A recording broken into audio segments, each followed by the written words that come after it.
네, 창세기 31장에서 33장까지의 말씀 가운데 오늘 저희가 함께 31장 36절에서 42절까지의 말씀을 같이 읽으시겠습니다.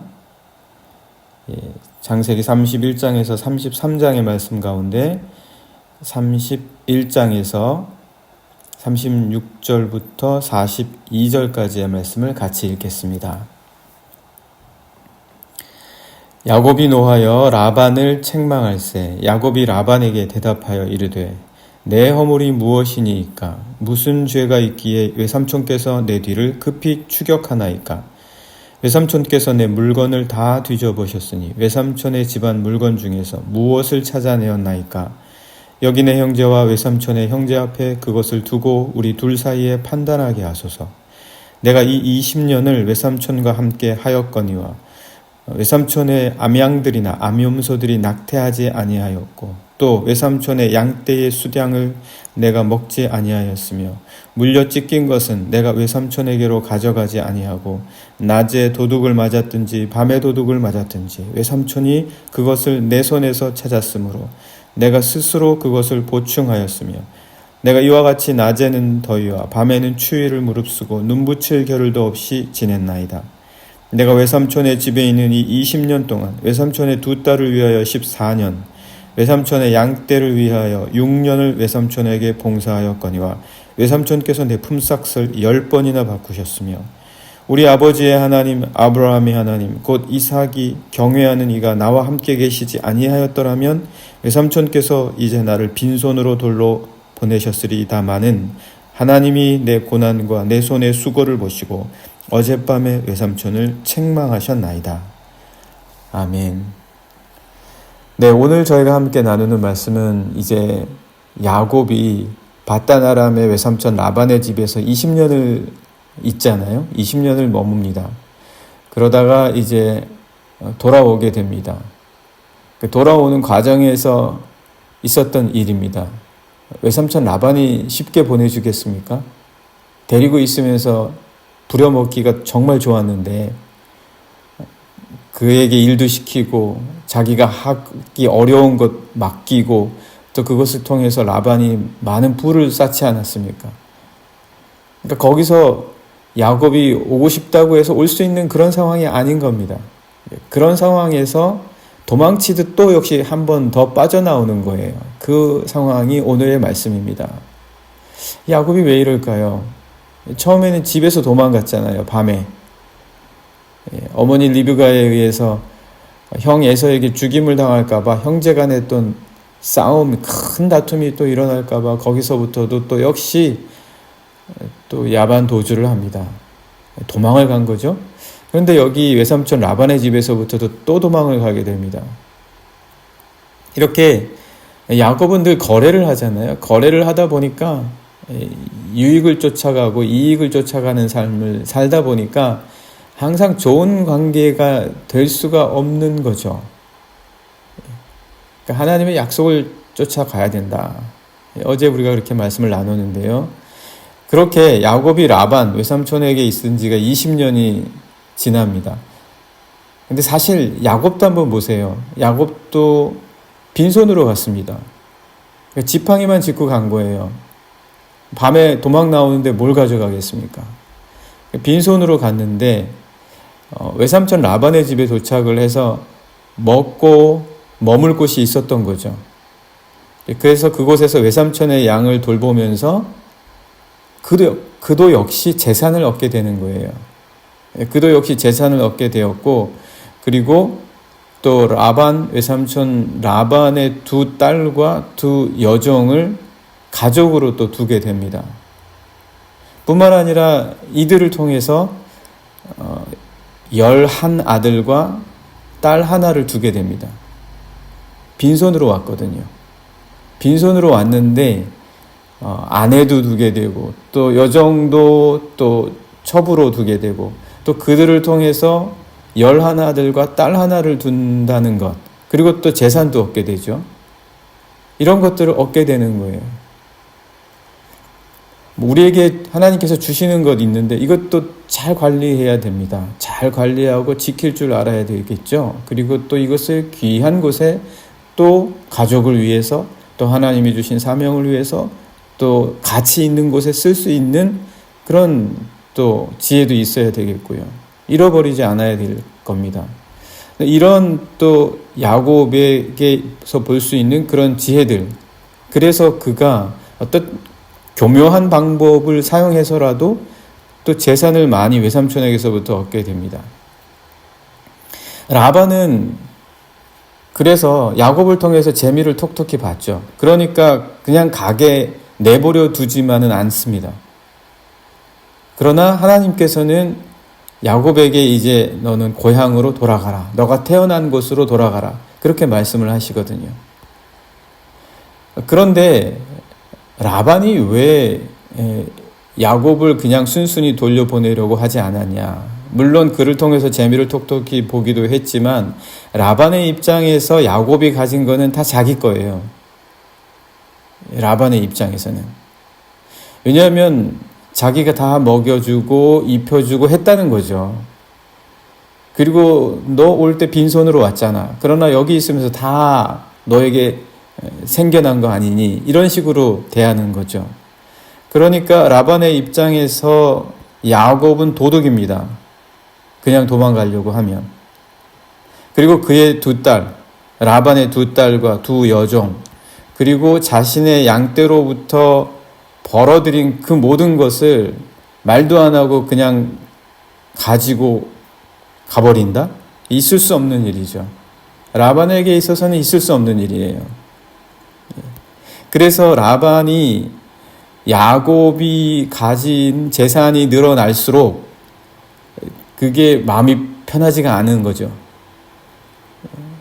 마음이 편하지가 않고 그게 표정으로도 나타납니다. 그래서 사실 야곱이 태어난 곳으로 돌아갈 때쯤 돼서는 라반하고 별로 좋지가 않았어요. 그게 말씀에 있습니다. 31장 1절부터 보시면 야곱이 라반의 아들들이 하는 말을 들은즉 야곱이 우리 아버지의 소유를 다 빼앗고 우리 아버지의 소유로 말미암아 이 모든 재물을 모았다 하는지라. 야곱이 라반의 안색을 본즉 자기에게 대하여 전과 같지 아니하였다. 안색이 바뀐 거예요. 전과 같지 않습니다. 그래서 이제 뭔가 이제 불씨가 또 뭔가 사건이 일어날 만한 불씨가 있는 것을 보게 되는 거죠. 그런데 어쨌든 그때 하나님께서 야곱에게 너는 이제 태어난 곳으로 돌아가라 이렇게 말씀을 하시는데 왜 하나님께서는 이때 야곱에게 고향으로 이제 돌아가라 그렇게 말씀하신 이유가 뭐냐? 물론 이 말씀 이야기를 듣다 보면 사이가 좋지 않았으니까 돌아간다거나 아니면 이제 자신의 자녀도 많아지고 가족도 많아졌으니까 동거할 수 없기 때문에 이 숫자가 많아짐으로 말미암아 재물도 많아짐으로 말미암아 같이 관리할 수 없고 섞이고 문제도 많아지고 싸움이 잦아지니까 이제 돌아가는 거 아니겠냐라고 생각할 수 있었겠지만 말씀은 분명히 야곱이 하나님으로부터 태어난 곳으로 돌아가라는 말씀을 들었다라고 기록해주고 있습니다. 그냥 돌아가려고 했던 것은 아니에요. 만약에 하나님으로부터 주어진 이 말씀이 없었다면 그는 다른 방법을 생각해낼 수도 있습니다. 야곱이 어떤 사람입니까? 무슨 방법을 통해서라도 다른 대책을 강구할 수도 있었을 겁니다. 그런데 그는 지금 하나님으로부터 돌아가라는 말씀을 들었다라는 거예요. 야곱이 라반에게서 모든 것을 얻었을지라도 사실 야곱이 얻은 것은 라반을 통해서 얻은 게 아닙니다. 그러니까 라반의 입장에서는 자기 자신을 통해서 야곱이 부를 획득했다 이렇게 생각할지 모르나 하나님이 보시기에 야곱을 통해서 그가 역사하셔서 야곱이 부를 얻게 된 것이다 라는 거죠. 라반이 아니라는 겁니다. 그러니까 라반은 자기 자신을 통해서 부를 얻었다고 생각하지만 야곱은 하나님이 나에게 이 모든 것을 허락하셨다. 하나님이 섭리하셔서 나에게 주셨다라고 생각하고 하고 있었다라는 것이죠. 라반은 사실 해를 거듭하면 할수록 야곱에게 품삯을 정할 때 자기에게 유리하도록 계속 바꿉니다. 자기에게 유리하도록 품삯을 바꾸는데 야곱이 20년을 머물렀잖아요. 20년을 머무는 동안 10번이나 품삯을 바꿨다고 하니까 해만 바뀌면 품삯을 바꿨던 거예요. 그러니까 자기에게 유리한 대로 계속해서 라반은 야곱에게 줘야 될 품삯을 주지 않으려고 온갖 방법을 다 썼다라는 거예요. 그럼에도 불구하고 야곱이 가진 재산은 더 늘어나는 거예요. 그러니까 라반이 야곱에게 부를 얻게 해준 게 아니라는 거죠. 야곱은 그 삶을 통해서 알게 되는 거예요. 하나님과 그의 삶에서 무언가 그는 속이는 자여 도망하는 자였지만 하나님과의 소통과 교제가 늘 있어 왔다라는 거죠. 야곱은 사실 도망가는 입장이었지만 하고 싶은 말이 있었어요. 왜냐하면 그도 역시 밤낮을 가리지 않고 일했고, 그리고 라반이 계속해서 바꿔대는 품삯에다가 그리고 험하고 힘든 일을, 온갖 굳은 일을 라반을 대신해서 해야 했었거든요. 그러니까 그도 할 말이 많은 거예요. 그래서 말씀 31장 38절에서부터 41절을 보면 라반이 도망가는 야곱을 뒤쫓아왔을 때에 야곱이 라반에게 자기의 모든 하고 싶었던 말을 그때 다 쏟아냅니다.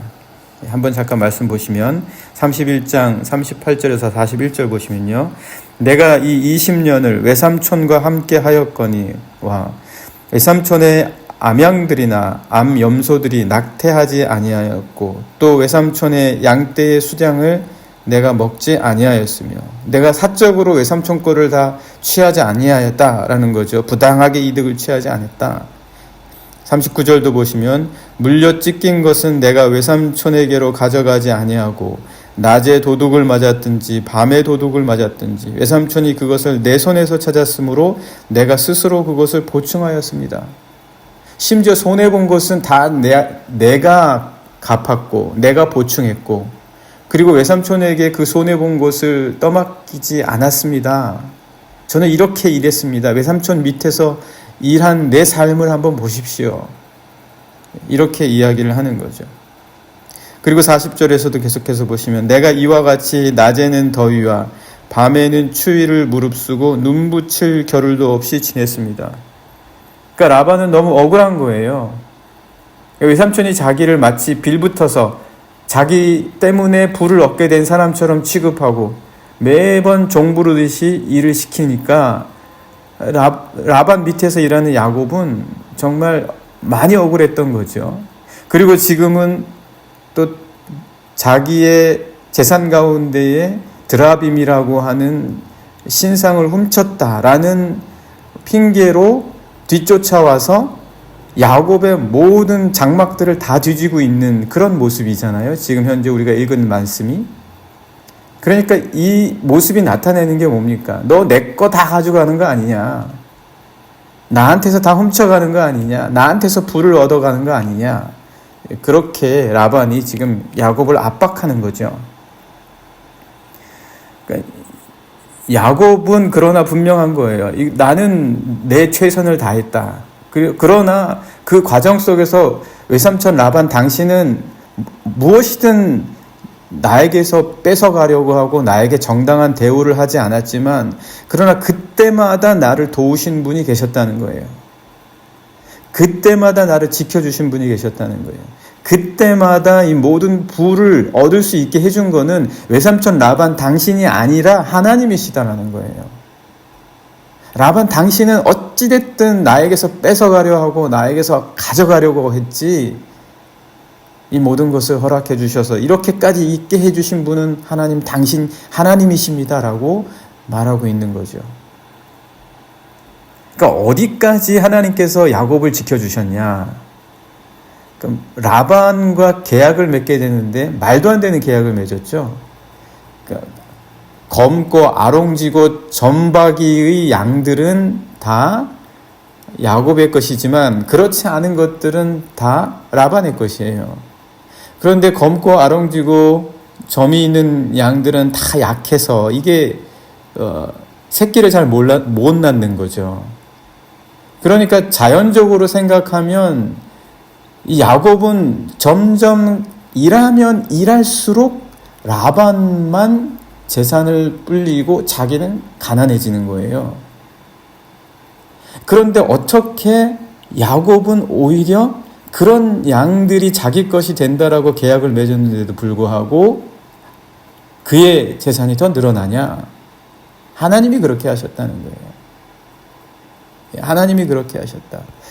그래서 심지어 속임수 같은 방법, 어제 이야기 잠깐 나눴죠. 버드나무나 신풍나무나 이런 껍질을 벗겨서 강 앞에다가 놓으면 물을 마시러 온 양떼들이 교미를 할 때 그때 양들이 낳는 새끼들이 다 검고 아롱지고 점이 있는 양들이었다라는 거예요. 이 하나님이 자기를 도와주셨다라는 거죠. 그러니까 결국 무슨 말씀입니까? 야곱이 말하는 건 뭡니까? 야곱은 그 얘기하는 거예요. 나는 당신에게 속한 사람이 아니라 나는 하나님에게 속한 사람이라는 거예요. 지금까지도 외삼촌 라반 당신이 지켜준 게 아니라 하나님이 나를 지켜주셨습니다. 나는 이제 하나님께 돌아가야 합니다. 하나님이 말씀하시는 곳으로 나는 가야 합니다. 나는 하나님께서 그 지시하신 곳으로 가야 합니다. 라고 지금 라반에게 말하고 있는 거죠. 그러니까 왜 하나님께서 야곱에게 돌아가라고 하셨냐? 오늘 우리에게도 우리가 이 세상에서 살잖아요. 세상에 속한 것처럼 어떨 때는 일을 해야 돼요. 세상이 마치 주인 같아요. 세상이 하라는 대로 해야 되는 거죠. 그러나 우리는 늘 하나님께 속한 자입니다. 하나님께 돌아가는 거예요. 하나님께서는 우리에게 늘 그걸 기억시켜 주셔요. 어떻게 우리가 이 모든 것을 얻게 되었냐? 어떻게 우리가 이곳에서 살고 있지만 우리가 결국 속한 자는 누구에게 속한 것이냐? 그 말씀을 오늘 야곱에게 주듯이 오늘 우리에게도 주고 계십니다. 야곱이 그러나 돌아가는 게 쉽지는 않았습니다. 라반에게서 벗어났을 때 그는 또 자기를 가로막고 있는 사람을 보죠. 형 에서였습니다. 에서가 더구나 장정 400명을 거느리고 야곱을 향해서 오고 있다고 합니다. 야곱은 역시 늘 하던 대로 꾀를 내죠. 그러니까 자기가 얻은 모든 재물들 그것을 많은 때로 나눠서 형이 오는 길목 앞에 먼저 보냅니다. 그래서 형이 올 때마다 그 선물을 갖고 있는 종들을 보면서 그 감정이 조금이라도 누그러지도록 꾀를 냅니다. 그런데 그래도 야곱은 여전히 두렵고 마음이 편치가 않아요. 그래도 여전히 마음이 편치가 않고 두렵다. 이게 문제라는 거죠. 그게 근본적인 해결이 아니라는 거예요. 근본적인 해결은 선물이나 돈으로 해결할 수 없다라는 거예요. 근본적인 문제는 내 안에 있는 두려움과 편치 않은 내 마음, 내 정서, 내 감정, 나의 영적인 상태, 이거는 그런 것들로 해결이 안 된다는 거예요. 결국 야곱이 어떻게 합니까? 야곱이 선택한 거는 하나님하고 씨름하는 거예요. 하나님께 속한 자니까 하나님하고 씨름하게 됩니다. 그 말씀이 오늘 이제 32장에 나오는데요. 32장 말씀 잠깐 보시면은요. 24절부터 보시면 야곱은 홀로 남았더니 어떤 사람이 날이 새도록 야곱과 씨름하다가 자기가 야곱을 이기지 못함을 보고 그가 야곱의 허벅지 관절을 치매 야곱의 허벅지 관절이 그 사람과 씨름할 때에 어긋났더라. 그가 이르되 날이 새려하니 나로 가게 하라. 야곱이 이르되 당신이 내게 축복하지 아니하면 가게 하지 아니하겠나이다. 그 사람이 그에게 이르되 내 이름이 무엇이냐? 그가 이르되 야곱이니이다. 그가 이르되 내 이름을 다시는 야곱이라 부를 것이 아니요 이스라엘이라 부를 것이니 이는 내가 하나님과 및 사람들과 겨루어 이겼음이니라. 그는 하나님께 돌아가기 위해 씨름합니다. 우리도 세상에서의 삶에서 하나님께 다 속한 자이기 때문에 하나님께 돌아가기 위해서 씨름할 줄 알아야 된다. 하나님과 씨름할 수 있어야지 된다. 세상의 문제를 놓고도 하나님 앞에 가져가서 하나님과 씨름하고, 세상에서 벌어진 모든 것들도 하나님 앞에 가져가서 씨름하고, 그래서 하나님 앞에 두고 간절하게 씨름할 수 있어야 된다. 우리가 늘 회복되는 과정이에요. 늘 회복되는 과정입니다. 세상의 삶에서 약속해 주신 그 삶, 그 약속의 삶을 따라 나를 세우고 가정을 세우고 나에게 속한 이들을 세워가고 나의 자녀를 세워가는 삶, 내게 주신 목표를 찾아가는 삶, 그 모든 것을 회복해가고 세워가는 삶, 하나님 앞에 씨름하는 것. 네, 오늘 우리가 함께 말씀 나누었습니다. 늘 하나님께 돌아가는 삶, 세상에서부터 약속해 주신 삶, 하나님 이것을 위해서 내 앞에 무엇이 가로막고 있든지 하나님 앞에 씨름하면서 늘 주님께 속한 자로서 살아가겠습니다. 이 시간 함께 같이 기도하시겠습니다. 한 목소리로 기도하시겠습니다.